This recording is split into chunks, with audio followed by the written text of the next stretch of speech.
that's their pick. So that's what it is, and we're going to keep doing that. I always want to release the best music I can, and I hope this has got a little mixture of fun and some love in there, so it's going to be good.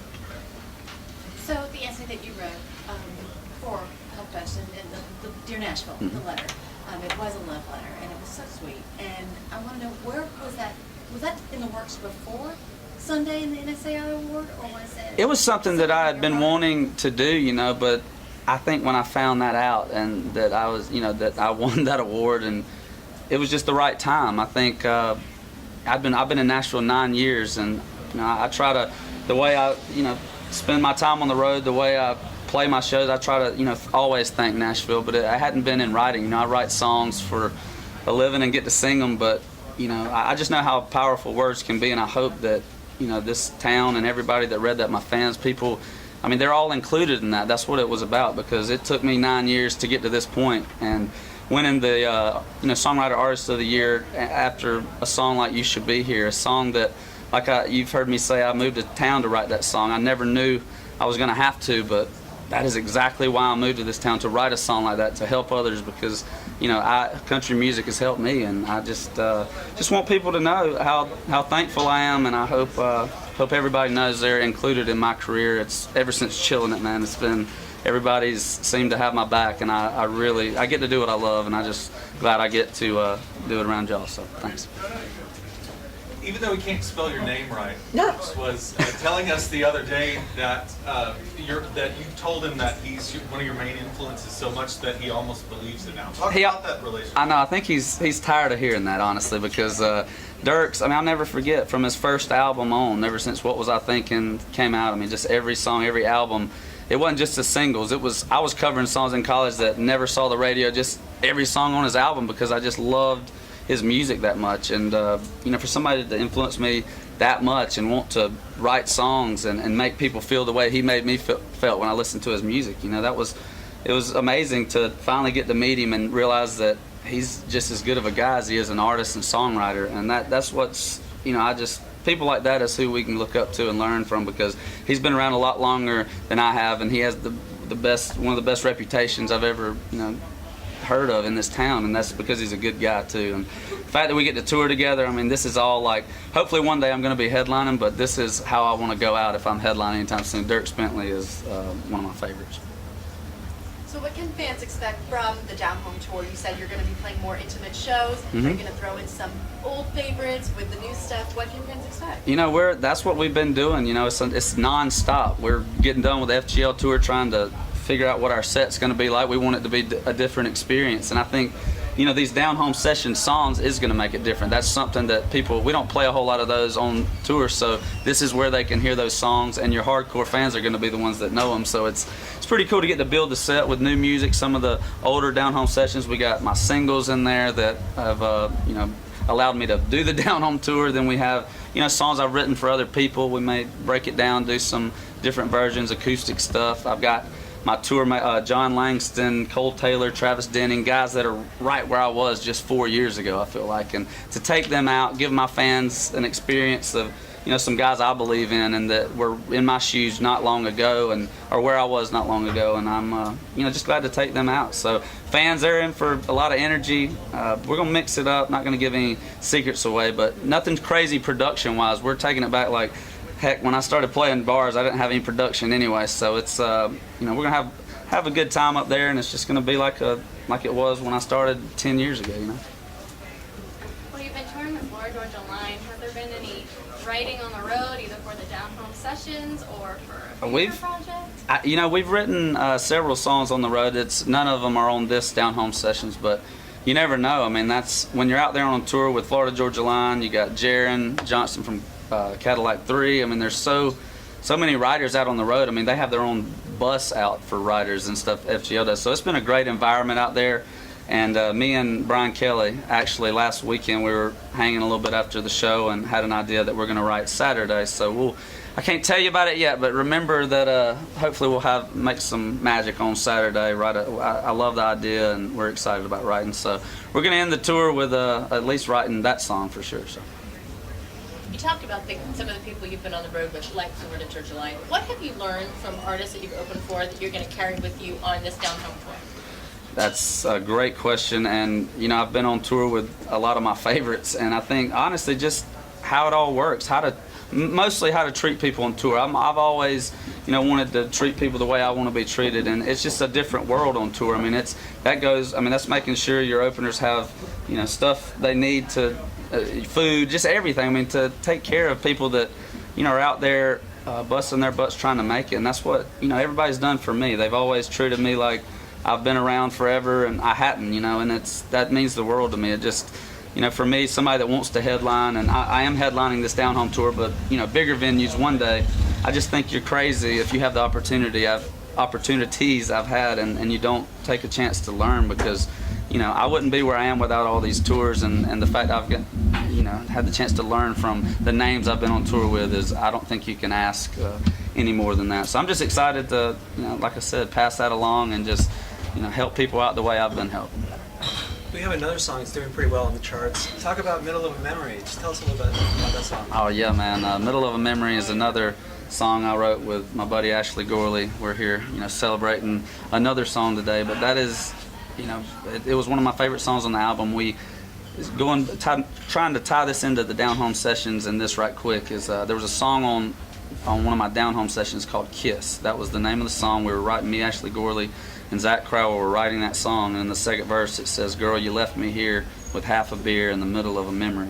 And we just all three stopped and like, whoa, we have to write that, middle of a memory. So we just stopped writing that song and wrote Middle of a Memory right there, just kind of about that. You know, I didn't want it to be too serious. The video is a different take on it. You know, that we didn't mean to write it about the whole getting engaged and doing that thing like the video showed. It was just lighthearted and one of those nights where you meet somebody, you're into them, and it's you know, it doesn't work out. You realize what could have been, should have been, and she's gone. So it's one of my favorites. I'm just glad it's doing as well as it is. And my 6th single, it seems like Chillin' It was out a year ago. You know, it's been a wild ride. I want to, I guess, follow up with your question and ask specifically how artistically you have learned from the people that you have toured with, and maybe give a couple specifics with watching them perform and how you've incorporated or whatever. You think when you're an opener, when you're a support act, your set, you know, I've gone from 25-minute sets up to now I'm playing 45 minutes. And I'm still wondering how these guys make 90 minutes go by like that. I mean, I feel like I'm playing 20 songs, and they've figured out how to make moments. That's my main thing I've learned, and I want to put in the down home show, down home tour, is moments in the show. You know, where it's not just playing a song. You're you know, mixing it in with something and making it all make sense. And that's the way you know, Luke and Al, all them can turn, you know, this many songs into a 90-minute set and just give you that experience. That's something that I want to be able to do, you know, and I think that's the importance of releasing different songs to radio, where, you know, like, you always want to say something different, something you hadn't said before. But I also think about my live show, because that's the people out there every night I'm thinking about. And you know, when it's different having a good song on an album and a big hit on the radio. They react a lot bigger to the singles on the radio. So yeah. I just think about that. My next single after Middle of a Memory, what's going to be the next big moment, you know, I want to happen. So it's just trying to learn like that and just seeing how they keep the crowd involved. That's something I don't want people going to get beers in the middle of my set. So I'm just trying to keep everybody engaged. Yeah. Thanks. Yep. Guys, now we talk about, we got Mr. Ashley. Yeah, now we got the star, baby. Hey-o! I've been saying you should be here for like Hey, you should be here. You wrote this song. Nice idea. I wanted you to, you know, you're the important. I had to get, you know, the down home tour. I think I was on the down home tour when we wrote all of our songs. Yeah. Pretty much. True. Yeah. He comes out and we write like 5 songs. That's not normal. Well, Ashley, I want to congratulate you. Thank you. NSAI Songwriter of the Year. So we're very honored to be in the presence of this songwriter, artist and songwriter. Yes. How cool is that? I had asked Cole previously how he felt about it, and you know, talk about your emotions. You gave a great speech. How's your mom? My mom is having surgery right this instant, Okay. so I'm getting updates on my phone. So thanks for asking, but we'll see how that goes. I'm going in tomorrow, so either tonight or tomorrow for that. But yeah, everything else was great. Man, it's such an honor to work with a lot of different people and get to have those songs succeed. So definitely awesome and cool to have it simultaneously with this guy up there, songwriter artist. So pretty cool.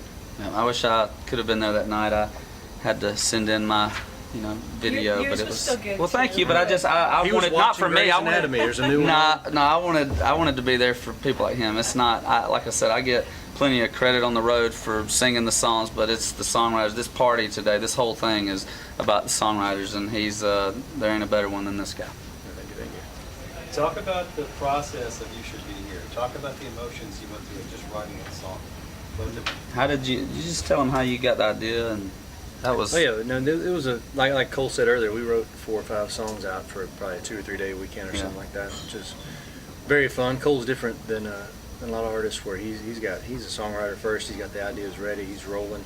Songs only take a couple hours once you get on an idea. So it's a nice treat to be out there, and it's pretty painless. But yeah, this idea. I remember we had done a couple shows, a show or two at his Down Home tour, and then then you're opening up for Luke in Foxborough. Yeah, a couple Gillette nights in a row. Stadium. No big deal. Yeah. Tom Brady walking by, no big deal. See you, buddy. Yep. And so we had done a couple songs, kind of more party songs, up tempo songs, and then I remember taking a little panorama screenshot of my phone for my daughter and just kind of texted her. I think I texted her, "You should be here," and I wasn't thinking about that. Obviously, that's what we look for. Yeah. Songwriters, just a random phrase here and there to get lucky. So took that back, and when we were on the bus, kind of gave that phrase, and it kind of wrote itself. We just felt like the song already existed, and we kind of scribbled it down basically. So it was once we figured out the angle and it became personal to Cole, then we kind of told his story about it and kept it personal, and kind of went against any thought to try to keep it more general or trying to widen the scope of it, and just kept it personal to his scenario, and people can still relate. So it was a great feeling. We knew when we were writing it, it was just kind of flowing out of us, and it was a great thing. Yeah.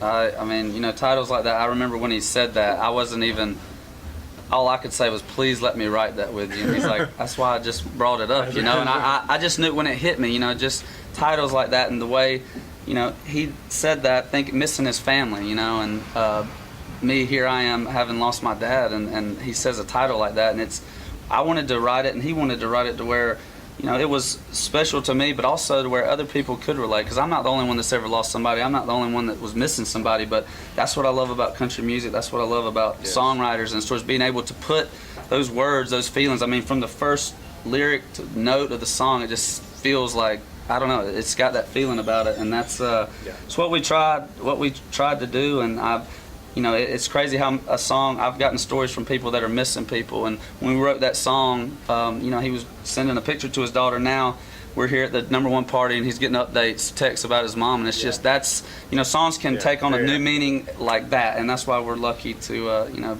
be around songwriters like this. So I'm at the Warner Brothers luncheon last year, and I had just lost my dad.